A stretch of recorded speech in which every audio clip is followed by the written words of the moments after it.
வணக்கம். என் பெயர் ரவீந்திரன் குகன், மறுபெயர் முகமது ஹுசைன். நான் கடந்த 3ஆம் தேதி காத்தாங்குடி போலீஸார் ஆட்டோவில் வந்து நான் மீன் வியாபாரம் செய்கிறேன்னா அந்த இடத்துல நான் மீன் வியாபாரம் செய்து கொண்டிருக்கிற இடத்துல வந்து நீங்கள் உங்களோட பேர் குகன் தானே, மறுபெயர் ஹுசைன், உங்களோட கொஞ்சம் கதைக்க வேணும், காத்தாங்குடி போலீஸுக்கு வாங்கன்னு சொல்லி என்னை ஏற சொன்னாங்க. நான் அந்த இடத்துல சொன்னேன், நான் ஏறலை, நான் என் பைக்கில் நான் வாரேன்னு சொல்லி இல்லை என்று மறுப்பு தெரிவித்து திரும்ப சொன்னாங்க. சரி, ஓகே, நீங்கள் வாங்கண்டு என்னை கொண்டு போய் அப்போ நான் போலீஸுக்கு முன்னால் என் பைக்கை நிறுத்த, நீங்கள் பைக்கை அவிடத்தை நிறுத்த வேணாம், உள்ளுக்குள்ளேயே பைக் எடு என்று சொல்லி அவங்களோட வார்த்தை பிரயோகங்கள் பிழையாக இருந்துச்சு.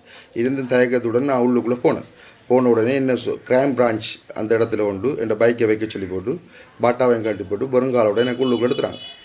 எடுத்த உடனே போனேன். ஒரு 30 வயசு மதிக்கக்கூடிய ஒரு பெண்ணும் ஒரு 60-65 வயசு கூடிய ஒரு ஆணும் இருந்தாங்க. இவர் தானே என்று சொல்லி கேட்க அவள் அப்படியே சும்மா இருந்தா. என்ன விலங்கல்லையே அவங்களுக்கு சொல்கிறது இவர் தானே என்று சொல்லி கேட்க ஓமென்று சொல்லிவிட்டு அவள் அப்படியே தலையை குனிஞ்சிட்டு மேசையில் தூங்கிட்டான். அதுக்கு பிறகு நான் சொன்னேன், என்ன பிரச்சனை என்று சொல்லி சொன்னேன்.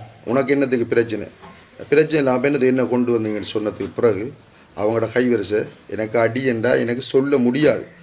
எனக்கு அடித்து அப்படி சித்திரவதை, கையால் இடிச்சேர், இது இடி இல்லை, நான் இடித்தா நீ செத்துருவா, இவனோ ஷேம்புலன்னு சொன்னார். காதை பொத்தி ஆரத்தனை அரைஞ்சு. அந்த போலீஸ் உத்தியோகத்தோட பேர் அவர் வந்து துஷ்யந்த். அவர் முதல் SIBயில் இருந்தவர். அதுக்கப்புறம் இப்போ காத்தாங்குடி போலீஸ் போய்க்க சிவில் தான் எனக்கு போட்டு அடி என்று அடிச்சு. அப்போ நாங்கள் அடையே இப்படியெல்லாம் போட்டு என்னத்துக்கு அடிக்கிறீங்க, பிரச்சனையை சொல்லுங்கள், பிரச்சனை உனக்கு பிரச்சனை உனக்கு என்னத்துக்கு, உன்னோட வாய் சும்மா அடிக்கிறதுலண்ணே என்றெல்லாம் எனக்கு கேட்டு எனக்கு குற்றமாக அடித்து ஏழாவது முடிஞ்ச வரும். என் பேக் எடுத்து செக் பண்ணி இது என்ன காசு, இது எங்கால உனக்கு காசு, நான் என்ன மீன் வியாபாரம் பண்ணுறேன்னா நான் ஒரு நாளைக்கு 10 ரோடில் இருந்து தானே மீன் வியாபாரம் பண்ணுறேன், உங்களுக்கு தெரியாதா, அதெல்லாம் இல்லை, நீ எல்லாம் கொள்ளையடிக்கிற டீம்டா எல்லோரும், உனக்கு வெளிநாட்டில் இருந்து காசு வருது, எல்லாம் உன்னை பற்றி தெரியும், நீ எவ்வளோ பேரை நீ காட்டி கொடுக்க போகிறான்ற முழுது என்ன தெரியும், நீ என்ன சின்னாடா நினைக்காத, உன்னை பற்றி எனக்கு தெரியும்டா என்று சொல்லி எனக்கு நிறைய அடித்து போட்டு கடைசியாக அவங்க தனியாக மூளைக்கு பேச தொடங்கினாங்க. அது தொடங்கின உடனே திரும்ப வந்து சொன்னாங்க, ரைட்டாக எல்லாம் பிரச்சனை, அவளுக்கு முன்னாடி சும்மா அடித்து காட்டினடா, அதெல்லாம் பற்றி ஒன்றும் யோசிக்காத, ரைட் ஓகே மச்சான் போயிட்டு வா, நான் கொலடுக்கு நீ அவனுக்கு என்று கூட சொன்னாங்க. ஓஎஸ்சியோட கொஞ்சம் சந்திக்க வேணும் என்று சொல்லி அந்த ஓஎஸ்சியோட ரூமுக்குள்ளே என்ன கொண்டு போனாங்க, ஏசி ஒரு காம்பவுண்டுக்குள்ளே கொண்டு போனாங்க. அவர் வந்து மேயாது என்று சொல்லி கேட்டார். ஓன்னு சொல்லி மே கட்டத்துருவ கண்டு எவன்டனே பிரச்சனை குத்துனானே என்று இப்படி சிங்கள வார்த்தையோட சொன்ன உடனே இன்னட்ட ஒரு கட்டத்துறம் இல்லை, ஒன்றும் இல்லை, ரைட் போய்த்து வா என்று சொல்லி நினைப்பின வரும். நான் போய் படுத்த வரும். எனக்கு காது குத்து வழி தாங்கிலாது. உடனடியாக நான் அங்கே ஹாஸ்பிட்டலுக்கு போனேன். ஹாஸ்பிட்டலேருந்து உடனே ஆம்புலன்ஸ் மூலமாக 680 மட்டக்களப்பு மாற்றினாங்க. மட்டக்களப்பில் இருந்து திரும்பி காது நிபுணத்துவம் டாக்டர் பார்க்க வேணும்னு சொல்லி பார்த்தோடனே அவர் எனக்கு சொன்னார், உங்களோட காது வலது பக்க சவ் வெடிச்சிக்கிற காரணத்தால் காதுக்குள்ளே ஊசி போட வேணும், அந்த ஊசி போடுறதுக்கு உங்களுக்கு மயக்க மருந்து போட்டு தான் செய்யணும், உங்களுக்கு இது சரியான நவம்பர் ஒத்துக்கொண்டேன். உடனடியாக அப்படி எனக்கு அந்த நடந்து நான் 3 நாளையில் டிக்கெட் வெட்டி வந்தேன். வந்த உடனே வந்து ஒரு அரை வரும் இல்லை, இந்த ஃபோனுக்கு கால் வருது, ஹலோ ஹுசைனா, நான் காத்தாங்குடி OIC, உங்களோட கொஞ்சம் கதைக்கணும், உடனே வர முடியுமா? நான் சொன்னேன், நான் வரல சார், எனக்கு இயலாது, நான் நாளைக்கு வரேன் என்று சொன்னேன். அதுக்கு பிறகு நேற்று எனக்கு 4 பேர் சிவில் சீருடை அணிஞ்சாங்க. ஒரு வெள்ளை பேப்பர் துண்டில் ASP வன்மாத்தியா வர சொல்லி வரட்டான் என்று சொல்லி அழைப்புதல் தந்தாங்க. எனக்கு அது சரியான ஒரு அழைப்புதல் இல்லை. ஒரு வெள்ளை பேப்பரில் அவங்க அழைத்திருந்தாங்க. சரியான போலீஸ் ராஜலாஞ்சி உள்ள லெட்டர் கேட்டில் இதில் எனக்கு தரல. அதால் நான் இன்னும் போகலை. எனக்கு சரியான பயங்கர மாதிரி காரணம் இவ்வளவு ஏன் நடக்குதுன்னு சொன்னால், நான் வந்து இப்போ கடந்த ஒரு மாதத்துக்கு முன் ஊடகத்துக்கு சொல்லியிருந்தேன். நான் எப்படின்னு சொன்னால், இந்த சஹரான் குண்டுவெடிப்பு சம்பந்தமாகவும் காத்தாங்குடியில் பிரபலமான கொலைகாரன் போலீஸ் ஃபாய்ஸ் லண்டனில் இப்போ இருக்கிறவர், அவர் செய்த கொலைகள் சம்பந்தமாக நான் பப்ளிக் பண்ணதால் அவர் சொல்கிறது தான் இங்கே சகலது நடக்குது. அவர் சொல்லித்தான் எனக்கு இது இல்லை அனைத்தும் நடக்குதுன்றதை நான் உறுதியாக சொல்லுவேன். காரணம் என்னென்னு சொன்னால், நான் 4 வருட காலம் நான் அவரோட இருந்தேன். அவரை பற்றி எனக்கு தெரியும். அவர் வந்து கொலைகளை ஒரு சிம்பிளாக செய்கிறவர். அவர் வந்து அவரோட தண்ட தேவைக்காக வேண்டி செய்கிறவர். அவர் வந்து நான் கல்யாணம் கட்டி எந்த ஒரு நல்ல ஒரு வாழ்க்கையை வாழ்ந்து கொண்டு தான் நான் இருந்தேன். ஒரு கிராமப்புறம் ஒரு முஸ்லீம் பெண்ணைத்தான் நான் கல்யாணம் கட்டியிருந்தேன். அந்த இடத்துல வந்து ஒரு நாள் வந்து அவரும் இப்போ ஒரு 1.5 மாதத்துக்கு முதல் காத்தாங்குடி ஒரு பெண்ணை சுட்டன்னு சொல்கிற முகமது சயிட் இப்போ சிறையில் இருக்கிறவர். அவர் 2 பேரும் வந்து பிஸ்லோட வந்து நின்று தான் நீ வந்து எல்டிடி புலனாய்வில் இருந்தால் உன்னை பற்றி எனக்கு தெரியும், நீ வந்து எங்களோட சேர்ந்து வேலை செய்ய வேணும், இல்லாத பட்சம் நீ எல்டிடி புலனாய்வு உத்தியோகத்தர் வேலை சிதனி என்று சொல்லி நீ சிறைவாசம் செல்ல நேரிடும். அப்போ அதே சந்தர்ப்பத்தில் சுனாமியில் நான் தாய் தந்த பிள்ளைகளால் இணைந்து நான் நிற்கக்கூட இப்படியும் சொன்னேன், சிறைக்கு போகிறேன்ற ஒரு பயத்தில் நான் இவர் பக்கம் நான் போன பிறகு சொன்ன எப்படி சொன்னால் நான் இராணுவ புலனாய்வு முஸ்லீம் படையணி தலைவர் என்று. அப்போயே எனக்கு ஒரு ஏக்கம் வந்துச்சு, முஸ்லீம் படையணி தலைவர் என்று இராணுவம் என்றாலும் ஒரு அரச படை நான் வேலை செய்யலாம், முஸ்லீம் படையணின்னு சொல்கிறேன் ஒரு பயத்தில் நான் இருந்தேன். அந்த சந்தர்ப்பத்தில் இவர் செய்த அனைத்துகளும் தண்ட சுயநலத்திற்காக வேண்டியும் தண்ட ஒரு இன வெறிக்காக வேண்டியும் செய்த கொலைகள் தான் அவர் பாய் செய்தது. உதாரணத்துக்கு சொல்ல வேண்டி வந்தால் நாவக்குடாவில் இருக்கிற பெட்ரோல் செட் பிரவியன், இப்போ தற்போதைக்கு இசை கல்லூரிக்கு முன்பு பூட்டப்பட்டிருக்கிற நிலையில் உள்ள ஒரு பெட்ரோல் செட் பிரவியன், உயர்ந்த ஒரு மனிதன். அவர் வந்து காத்தாங்குடி பொலிசிக்கு அங்கால அமைஞ்சிக்க இப்போ சரண்டிப் என்ற முகவரியோடு இருக்கிற பெட்ரோல் செட், அந்த பெட்ரோல் செட்டுக்கு இவர் திறந்தத்தால் வியாபாரம் போகுது என்று சொல்லி சொன்ன காரணத்தால் இந்த ரவியன் கொல்லப்படுறேன். அதே மாதிரி தான் பெரிய களம், அதாவது காத்தாங்குடி பின் ஆத்தாங்கிற பக்கம் வைக்காங்கள பெரிய களம் என்ற ஒரு இடம் இருக்கு. அதில் வெள்ளாமல் காணியை வந்து தர்மலிங்கம் போடிய என்ற 11 மணிக்கு போய் கூட்டி கொண்டு வந்து நடுப்புல்லில் வச்சு நீலக்கலர் சாரான் சிவப்பு கலரில் உத்ராட்சங்க போட்டு இருந்தேன் வறுமையிலோட. அவரை கொண்டு பின்னு கையில் வேலியில் இருந்த ஒரு கயிறு அவுட்டு அதை கட்டி போட்டு அவரை பின்னுக்கு நான் சுடவா நீ சுடவான்ற போட்டிக்கு மத்தியில் கொலைகளை விரும்பி செய்கிற பெயிண்டர் சிவா அவர் வந்து ஒரு 15-20 மீட்டர் தூரத்தில் வச்சு அடிச்சேர். அவர் 5-6 என்ற ரைவலால் இந்த அளவு சதை கட்டி வெளியில் பறந்துச்சு. அவரை அவர் முகப்புற கிடந்து இப்படியெல்லாம் அவர் விரும்பத்தக்க கொலைகளை செய்வார். இவர் அரசாங்கத்துக்கு கூட உங்களுக்கு சாந்தி தியேட்டருக்கு முன்னுக்கு 2008ஆம் ஆண்டு சக்தி என்ற போலீஸ் இவர் பேனில் வரக்குள்ள டோர்ச் அடிக்கக்குள்ள ஆரண்டுக்கு அவர் சொன்னது போலீஸ், நான் போலீஸா உன்னோட பேர் என்ன சக்தி என்றக்குள்ள பக்கத்தில் எக்னா கண்டோஸ் ஏஜென்ட். அவர் எந்த ஒரு கேள்வி பாரியும் இல்லாமல் காபா என்று சிங்களத்தால் சொல்ல ஜைட் என்றவர் பைக்கில் வந்தார்கள், பின்னுக்கு ஸ்கொட்டுக்கு வந்தார்கள், 5-6 அடிக்காங்க. அவர் 7ஆவது பட்சம் அவர் போட்ட கலர் குடையை இப்படி கொடுக்குறீர், குடையை மீறியும் அவங்க 2 பேர் சாகுறாங்க. இப்படியான மோசடியெல்லாம் செய்த கொலைகாரம் தானே. நான் என்னென்னு சொன்னால், நான் போய் இந்த பாருங்கள் ஜனாதிபதி செயலகத்துக்கு நான் நேரடியாக போய் வாக்குமூலம் கொடுத்தது. இது வந்து காணாமலாக்கப்பட்டோர் வலிந்து ஆக்கப்பட்டோர் அது சம்பந்தமாக அந்த இடத்துல போய் நான் அறிவித்தது. இது வந்து குற்ற புலனாய்வு 4ஆம் ஆடி இதுக்கு நான் அறிவித்தது.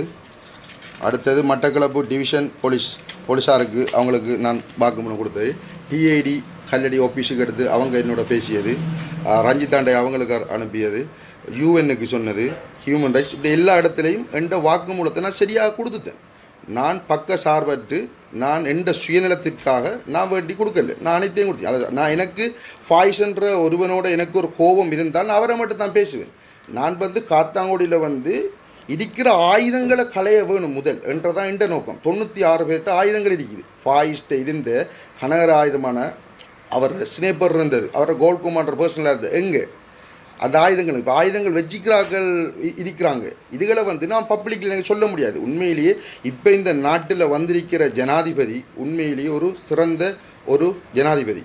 அவர் இதை கருத்தில் கொண்டு உண்மையிலேயே இதுக்கு ஒரு நடவடிக்கை எடுப்பேர் என்ற நோக்கத்தோடு தான் நான் இதை இந்த பப்ளிக்கில் நான் சொல்கிறேன். ஆனால் அப்படி எடுத்தால் கூட அவர் ஜனாதிபதி தனி போலீஸ் குழு கொண்டு நியமித்தா மட்டும்தான் இதை உண்மையான ரகசியங்களை நான் சொல்லுவேன். எவ்வளோ காலமும் தமிழ் மக்கள் ஏமாந்து கொண்டிருக்குது. இது இராணுவம், போலீஸ், சிங்கள மக்கள் செய்தாக. ஆனால் மட்டக்களப்பு பிரதேசத்தை பொறுத்தளவில் கல்லாறு இருந்து வெளிகந்த வரைக்கும் இவண்ட அராஜாங்கம் நடந்தது. இவர் அது மட்டும் இல்லை, இவர் தமிழனுக்கு மட்டும் துரோகம் செய்தது அவர் இல்லை. இரும்பு தைக்கா பள்ளிவாயில் குண்டடிச்சு பயில்வான்ன்றதை இவர் ஈமானியை நெஞ்சம்ன்றதை ஒன்று உருவாக்கி போட்டு பயில்வான் பள்ளிக்கு போன பொலிஜிப்புக்கு கிளைமோர் அடிச்சு. சரியா, சித்திக்குன்ற ஒரு திருந்தி உருவம் பிளவுறது வாழ்க்கையில் சகஜம். ஒரு சித்திக்குன்ற திருந்தி தொழுவிட்டு கொண்டு முடஞ்சி வேலை செய்யணும் ஆட்டோ சங்க கூட்டம் நடந்து கொண்டு அந்த ஆட்டோக்குள்ளே அவர் படுகொலையை சுட்டு அந்த சுடுறவங்க யார்? இவர் சூட்டர் முழு பேரும் இருக்கிறாங்க, சகலவரையும் பேர் இருந்து கொண்டு இருக்கிறாங்க.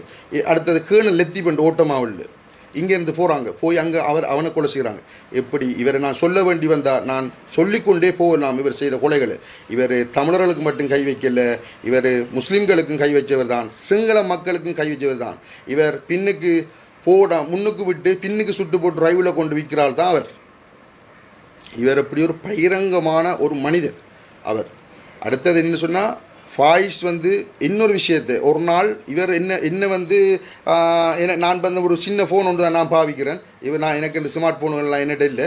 இவர் என்னை பற்றி ஃபேஸ்புக்கில் பிள்ளையாக கள்ளன் காவாளின்னு எழுதுகிறேன். எனக்கு அதை பற்றி பிரச்சனை இல்லை. ஆனால் இவர் செய்த ஒரு குற்றம் தெரியுமா உங்களுக்கு? நான் இதை மக்களுக்கு சொல்கிறேன், இந்த காத்தாங்குடி மக்களுக்கு. உதாரணத்தை சொன்னால், காத்தாங்குடி மக்களை ஒரு பறவை போல் நினைச்சா, கழுகும் புணம் தின்னுது, அதுவும் பறவை தான், கிளியும் பழத்தை தின்னுது. ஆனால் அந்த பழம் தின்றதான் காத்தாங்குடி மக்களும் கழுகு புணம் தின்றவன்.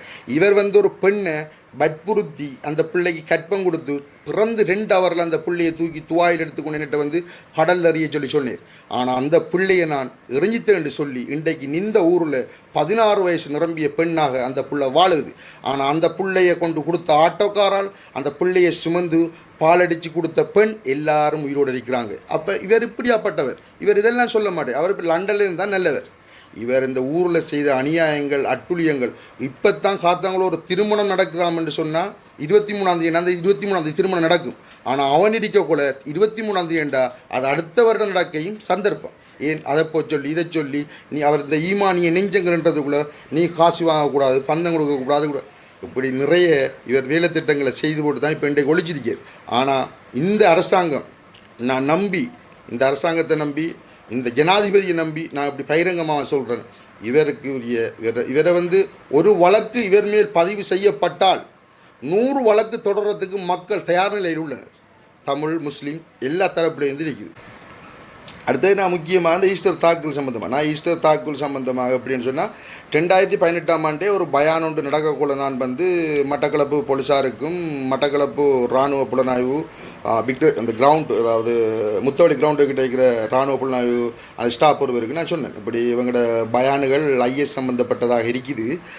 சில நேரம் ஐஎஸ் உருவாகலாம் இலங்கையில் என்று சொல்ல அவர் சொன்னார், வேட்ட பிசுத அப்படின்னு சொன்னேன். எல்டிடி என்னவா திரும்பவும் எல்டிடி வரலாம், ஆனால் ஐஎஸ் வராது. இதை எல்டிடி வர சம்பந்தமாக தகவல் இன்னும் இருந்தால் கொண்டுதா என்று சொன்னேன். அதே சந்தர்ப்பத்தில் நான் என்ன செய்கிறேன், ஜெயிலில் இருக்கிறேன். இந்த சஹரான் என்ற அந்த குண்டுவெடிப்பு டைமில் இருக்கிறேன். அந்த நேரத்தில் பேசும் பொருளாக பேசப்படுற முக்கியமான ஒருவர் காலையில் 7 மணிக்கு சாக்லேட் கேக் பகிர்றார். அப்போ அந்த இடத்துல நான் போய் கேட்குறேன், என்ன சாக்லேட் கேட்கலாம், என்ன விசேஷமான்னு சொல்ல, இல்லை ஒரு விசேஷமும் இல்லை, எல்லாம் பலமே போல தான் என்று சொல்கிறேன். அந்த டைமில் நான் ஜெயிலுக்குள்ளே ஸ்பெஷல் என்ற ஒரு வாட்டர் இருக்குது. அந்த ஸ்பெஷல் வாட்டரை நேரத்தில் குளிக்க விடுவாங்க. அந்த குளிக்க போகக்குள்ளே பாம் பிளாஸ் ஆகக்குள்ள நான் சொன்னேன், ஒரு குண்டு வெடிச்சிருக்குது என்று சொல்ல. இப்போ தற்போதைய இராணுவ சாய மேஜராக வாழச்சல் இருக்கிற ஹாலில் சொன்னார், இல்லை தம்பி, இது ஒரு தற்கொலை குண்டு மாதிரித்தான் சத்தம் விளங்குது இருந்தும், இந்த டைமில் இப்போ 6 தற்கொலை குண்டு இருந்தும் பார்ப்போம் என்று சொன்ன உடனே நான் ஆர்சி என்று சொல்கிற அந்த பிரிஷின் ஒஃபிஷர் நடந்து போய் என்ன பிரச்சனை என்று கேட்கக்குள்ள புகை கரப்பு அழும்புது. அதே நேரம் அந்த கேக் கொடுத்தவர் என்னட்ட சொல்கிறார், மஜான் இப்படி கையடிச்சு உங்களோட ஆக்களை வெடிச்சு தான் என்று எப்படி சொல்கிறேன். அப்போ நான் கேட்குறேன், அந்த முக்கியஸ்தருக்கு சஹரான் படிச்சித்தார் என்று சொல்லி 2 நிமிடம் 120 செகண்டுக்குள்ளே அவர் எப்படி அறிஞ்சார்? உடனடியாக அவர் இருந்த அறைகள் முழுதாக மூடப்படுகின்றன. ஏன் மூடுறேன்? அவர் ஃபோன் தொடர்பில் இருக்கிறேன். அவருக்கு சகல இது சம்பந்தமாக இப்படியெல்லாம் உண்மை தன்மைகளை நான் இப்படி சொல்லி போட்டேன் என்று சொன்னதால தான் எல்லா சைட்டால என்ன இறுக்கி இப்படியோ என்ன பிடிக்கணும், என்ன ஐஸ் வச்சு பிடிக்க போகிறாங்களாம், தூள் வச்சு பிடிக்கலாம், குண்டு வச்சு பிடிக்கலாம், இப்படி அவங்கள என்ன விதத்தில் ஒரு மனிதனை கைது செய்யலாம் என்ற சட்டங்கள் இருக்குதோ அந்த சட்டத்துக்குள்ளே உன்னை செய்வோம் என்றெல்லாம் நேரடியாக சொல்கிறாங்க. இதால் எனக்கு பயமாக இருக்கு. எனக்கு 4 பிள்ளைகள், மனைவி. எனக்குரிய பாதுகாப்பு இந்த ஜனாதிபதி எனக்கு தந்தே தீரவணும். ஏன்னு சொன்னால், இந்த நாட்டு மக்களுக்கு நீங்கள் செய்கிற சேவை, இப்போ நீங்கள் சொல்லியிருக்கிறீங்க நான் காணாமலாக்கப்பட்டதுக்கெல்லாம் உடனடியாக கண்டுபிடிச்சி தருவேன்னு சொல்லி. ஆனால் நான் அதுக்கு உங்களுக்கு ஒரு ஒத்தாசையாக உண்மைத்தன்மையாக நான் இன்னொரு கதைச்சத்தை கேட்டு வந்து சொன்னதில்லை. இதெல்லாம் இப்போ அந்த ஃபாய்ஸை பற்றி சொல்கிறது, இந்த சிறைச்சாலையை பற்றி சொல்கிறது, நான் லைஃபாக நான் நிஜமாக அனுபவித்த வாழ்க்கை. நானும் தான் இந்த ஃபாய்ஸ்ன்றவர் செய்த கொலை நப்புறாப்பா உனக்கு தெரியும் மட்டும் சில ஆக்கள் நீங்கள் கேட்கலாம். அவர் பேன் ஓடுறாள், நான் ஷூட்டர் பைக்கில் வருவான், அந்த செய்கிற கொலையை அவர் கண்ணால் ரசிக்க வேணும், அவர் அந்த கொலையை ரசிக்க வேணும். அதுக்காக வேண்டிய அவர் முன்னுக்கு இருப்பார். ஒரு நாளை தாடி உடைப்பார், சன் கிளாஸ் போட்டு இருப்பார், இப்படி எல்லாம் இருப்பார். அது மட்டும் இல்லை, இனக்கலவரங்களை உண்டு பண்ணணுமென்ற அவர் ஆசையில் என்ன செய்வார்னு சொன்னால், மட்டக்களப்பில் வியாபாரம் பண்ணிட்டு வர முஸ்லீம்கள்ற என்ன செய்வார், பைக்குகளை பறிச்சு கொண்டு பார்ட்ஸு குடைப்பேர், அல்லது வேறு இடங்களுக்கு பைக்கை அனுப்புவேர், விற்பேர். எப்படி செய்யக்கூட என்ன நடக்கும்டா எல்லாம் கொண்டு வந்து சொல்லுவேர். சாந்தன் என்று சொல்கிற அந்த டிஎம்பிபி காரன் தான் கடத்துறான் என்று அவங்க முரண்மை தன்மையை உண்டு பண்ணுவேன். எப்படி பண்ணி போட்டு தான் கடைசியில் சாந்தன் என்றவரையும் சுட்டேன். அப்படி சுடுறதுக்கு ஒரு ஆள் 2 பேர் இல்லை, அதுக்கு நான் 16 பேர் ஸ்கோட் உண்டு. அதில் நானும் வருவேன். எனக்கு கட்டளையிட்டு நில்லுண்டா நான் நிற்கணும். நான் அந்த நேரத்தில் நான் என்ன செய்வேன், நான் ஒரு தலைமத்துவம் இல்லையே, நானும் ஒரு சாதாரணமாக டிரைவர். இன்னிடத்தவான்னு சொல்லி வந்து சுட்டு என்ன செய்தாங்க, அவர் இடுப்பில் இந்த பிஸ்டல் எடுத்தாங்க. அந்த பிஸ்டல் தான் இன்றைக்கு அந்த இடுப்பில் எடுக்கப்பட்ட பிஸ்டல் தான் இந்த காத்தாங்குடி பொம்புளை உண்ட சுட்டுன்னு சொல்லி முகமது சைட் என்று சொல்லி சிறையில் இருக்கிறேன். பிஸ்டல் இன்றைக்கு வந்து அந்த முகமது சைட் என்ற ஒரு பிஸ்டல் ஏன் எடுபடலை, என்ன காரணம் என்று சொன்னால், அந்த பிஸ்டல் தான் கௌரவ ஜோசப் பராசிங்கம் ஐயாவை சுட்டு கொலை செய்த பிஸ்டல். அதை கொலை செய்த சுஸ்திர யார், ஃபாய்ஸால் கொல்லப்பட்ட சாந்தன். ஏன் சாந்தன் கொல்லப்பட்டார், எதுக்கு கொல்லப்பட்டார் இப்போ உங்களுக்கு விளங்கு, நான் பேசக்கூட. அந்த பிஸ்டல் எடுபட்டா என்ன நடக்கும், ஏனென்றா அதில் அந்த பிஸ்டல்லேருந்து வந்த ரவுண்ட்ஸ் கோதுகளை வந்து இன்றைக்கு ரசாயன பப்பாயத்தில் போலீஸார் வச்சிருக்கிறாங்க. ஆனால் எந்த பிஸ்டல்களை வந்துச்சுன்ற பிஸ்டல் எடுபடலை. ஆனால் இந்த பிஸ்டல் பிடிக்கப்பட்டால் ஜோசப் பராசிங்கிற வழக்கு திருப்பம் உண்டு வருமென்ற நிலையில தான் எல்லாத்தையும் மூடி மறைச்சி இப்படியெல்லாம் அவன் முழு உண்மையை சொல்கிறான் வெளியிலன்னு சொல்லி என்ன தாக்குறதுக்கும் என்ன கொலை செய்கிறதுக்கும் நிச்சயிக்கிறாங்க. நான் மரணமாகினாலும் நான் இந்த வாக்கு மூலம் மட்டுமில்லை, நான் முக்கியமானவர்கள்ட்ட இந்த மரண வாக்கு மூலத்தையும் என்ற உண்மையிலேயே எனக்கு தெரிந்த அனைத்தையும் நான் உண்மையாக உயிருக்குற நம்புகிற என்ற ஊடகத்துக்கு நான் கொடுத்து வச்சிருக்கிறேன். எனக்கொண்டு நடக்கும் பட்சத்தில் மரணம் எப்பவும் வரும், எனக்கு அதை பற்றி பிரச்சனையே இல்லை. ஆனால் அந்த ஊடகம் வெளியிடுமென்ற நம்பிக்கையோடு நான் மரணமாகுவேன். வந்து என்ன சொன்னால் ஃபாய்ஸில் அடியாக கழிக்கிறாங்க. போலீஸார் என்ன செய்கிறாங்க, வந்து எங்களுக்கு தகவலின் அடிப்படையில் நாங்கள் வந்து போதபஸ்தை ஒழிக்க வரோம். ஒரு போலீஸாருக்கு ஒரு தகவலாளி என்று சொல்கிறது வந்து ஒரு மறைக்கப்பட்ட ஒருவராக இருக்க வேணும். அந்த தகவலாளி வீட்டுக்குள்ளே வந்து ஒரு போலீஸாரோட இப்படி அந்த ஒரு இடத்தை வந்து செக் பண்ண முடியும், சரியா? எந்த வீட்டுக்கு பக்கத்து வீட்டில் வந்து ஒரு 21 வயசு நிரம்பிய பெண், அவர்கிட்ட புருஷன் போதவஸ்து பாவிக்கணும்னு சொல்லி அவர் ஓட இரவு 2 மணி இருந்து காலையில் 7 மணி வரைக்கும் அந்த வீட்டுக்குள்ளே இருந்தவங்க. அதில் இருந்தவர் பர்ஷாத். அவர் ஒரு பொதுமகன், ஒரு பொம்பளை பிள்ளையை வீட்டுக்குள்ளே வச்சு இப்படி இருக்க முடியும். அது மட்டும் இல்லை, இப்போ சைட்டு பேசணும் தானே, இந்த சைட்டுன்றவருக்கு உண்மையிலேயே அவருக்கு சாப்பிட்றது கூட வழி இல்லாதவர். இன்றைக்கு பிரபலியமான மட்டக்களவில் பேசப்படுற ஒரு சட்டத்தரணி சுலோஜன் சார், அவர் பேசுகிறேன். அப்போ அவரே கொடுக்குற பணமெல்லாம் யார் கொடுக்குறா, யார் செய்கிறா, இதுகளை கண்டுபிடிங்க. இதுகளை விட்டு போட்டு உண்மைத்தன்மைகளை வெளியிட்டு இந்த நாட்டில் உண்மையை எடுத்து நல்லா வாழணும்னு நினைக்கிற எங்களை என்ன செய்கிறீங்கன்னு சொன்னால், அப்படியாவது பொய்யை சொல்லி உள்ளுக்குள்ளே போடணும், அடைக்கணும் என்ற நோக்கத்தோடு இருக்கிறீங்க. இதில் வந்து முக்கியமாக போலீஸ்லேயும் ஒரு சில பெருங்குற்ற பிரிவில் இருக்கிறார்களும், அடுத்தது இந்த போதபஸ்து ஒழிப்பில் வர உப போலீஸ் உத்தியோகத்தர்கள், இவங்கெல்லாம் என்ன செய்கிறாங்கன்னு சொன்னால், லண்டனில் அவர் சொல்கிறத தான் கேட்குறாங்க. அடுத்த நான் இன்னொன்று உறுதியாக சொல்லிக்கொள்கிறேன், போலீஸ் மாதிரிக்கே நான் சொல்கிறேன், இந்த போலீஸ் உத்தியோகத்தர் யார் யாருக்கு லண்டனில் இந்த போலீஸ் உத்தியோகத்தர் மனைவிமாருக்கு வந்த காசு எவ்வளவு, இத்தனாம் தேதி வந்தன்றதையும் என்னால் சொல்ல முடியும். அது எல்லாம் எனக்கு நம்பிக்கைத்தன்மைன்னு சொன்னால், ஜனாதிபதியாக நியமிக்கப்படுகிற போலீஸ் குழுவில் மட்டும்தான் அனைத்து உண்மைகளையும் நான் சொல்லுவேன். முக்கியமாக இந்த ஈஸ்டர் தாக்குதல் சம்மந்தமாக இன்னொரு விஷயத்தை சொல்கிறேன்.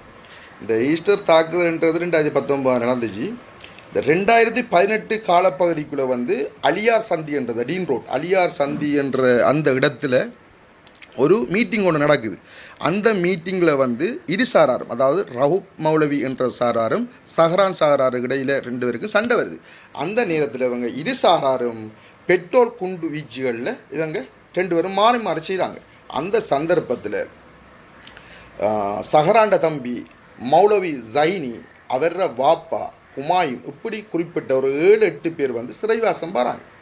சிறையில் இவங்க வந்து கொண்டிருக்கக்குள்ள என்ன நடக்குதுன்னு சொன்னால், நான் ஏற்கனவே சொன்னேன் ஒரு முக்கியஸ்தர் அந்த முக்கியஸ்தர் வந்து அவரோட முக்கியமாக தான் பேசி கொண்டிருப்பார். எப்போவும் அவர் வந்து எப்படி இந்த அளவான ஒரு ஆங்கில எழுத்து கொண்ட ஒரு புத்தகம் உண்டு, பெரிய புத்தகம் உண்டு, அவர் வாங்கி கொடுத்தார். அந்த புத்தகத்தை அவர் படிப்பார். அந்த நேரத்தில் சஹராண்ட வாப்பாக்கு காலில் சீனி வருத்தம்ண்டு தண்ணியாக ஓடுது. அப்போ நாங்கள் இருக்கிற இடத்துலாம் ஓடுமென்று சொல்லி நீங்கள் இடத்த வரக்கூடாது என்று நான் சொன்ன உடனே அந்த ஆள் என்னிட்ட கூப்பிட்டு கேட்டு, உனக்கேன் தேவையில்லாத வேலை, உண்ட வேலையை மட்டும் பார் என்று. ஆனால் இவங்கெல்லாம் வெளியில் போய் அந்த ஆளோட நல்ல நெருங்கி உருவாத்தான் இருந்தாங்க. ஆனால் அவங்களோட பேச்சுகள் அவங்களோட இதுகள் சகலதும் எனக்கு விளங்கி தான் நான் சொல்லியிருக்கேன் ஏற்கனவே, இவங்கட இப்படி நடக்கும் இது நடக்கும்னு சொல்லி. அதில் முக்கியமாக அந்த ஈஸ்டர் தாக்குதலில் வந்து முதல் இவங்க எல்லாரும் இந்த இராணுவம் எல்லா புலனாய்வு சகலரும் சொல்கிறாங்க, நாங்கள் மோட்டர் பைக்கில் செக் பண்ணேன்னு சொல்லி. முதல் பாலமுனையில் தோணாக்கு பக்கத்தில் XL என்று சொல்கிற ஒரு வடி, கருப்பு கலர் வடியில் தான் முதல் அந்த மருந்தை கொண்டு போகக்குள்ள பீஸ் பறந்து இன்றைக்கு அந்த வடி கிடக்கிற மறைமுகமான இடமும் எனக்கு தெரியும், எல்லாம் எனக்கு தெரியும். அதுதான் முதல் அவங்க ஆரம்பித்தது. ஒரு பேன் 251 டேஸ். நேற்றும் அது ஏர்போர்ட் வந்ததை நான் கொழும்பில் இப்போ இந்த உங்களை பேசி கொண்டிருக்கக்குள்ள நான் நேற்றும் அந்த வாகனத்தை காண்றேன். அதில் அந்த ஆயுத குழுவை ஏற்றி போய் வந்த வாகனம் தான் அது. அந்த வாகனம் இன்றைக்கும் இருக்குது. ஏன் அந்த வாகனத்தை கைது செய்யலை, ஏன் அதை செய்யலை, சகலம் தெரியும். இதை விட நிறைய விஷயம் எனக்கு தெரியும். உண்மையிலேயே கௌரவ ஜனாதிபதி ஒரு தனி போலீஸ் குழு இந்த பாதுகாப்பை உறுதிப்படுத்தி, இந்த மனைவி பிள்ளைகள பாதுகாப்பை உறுதிப்படுத்தினால் நான் சகல உண்மை தன்மைகளையும் சொல்ல தயார்.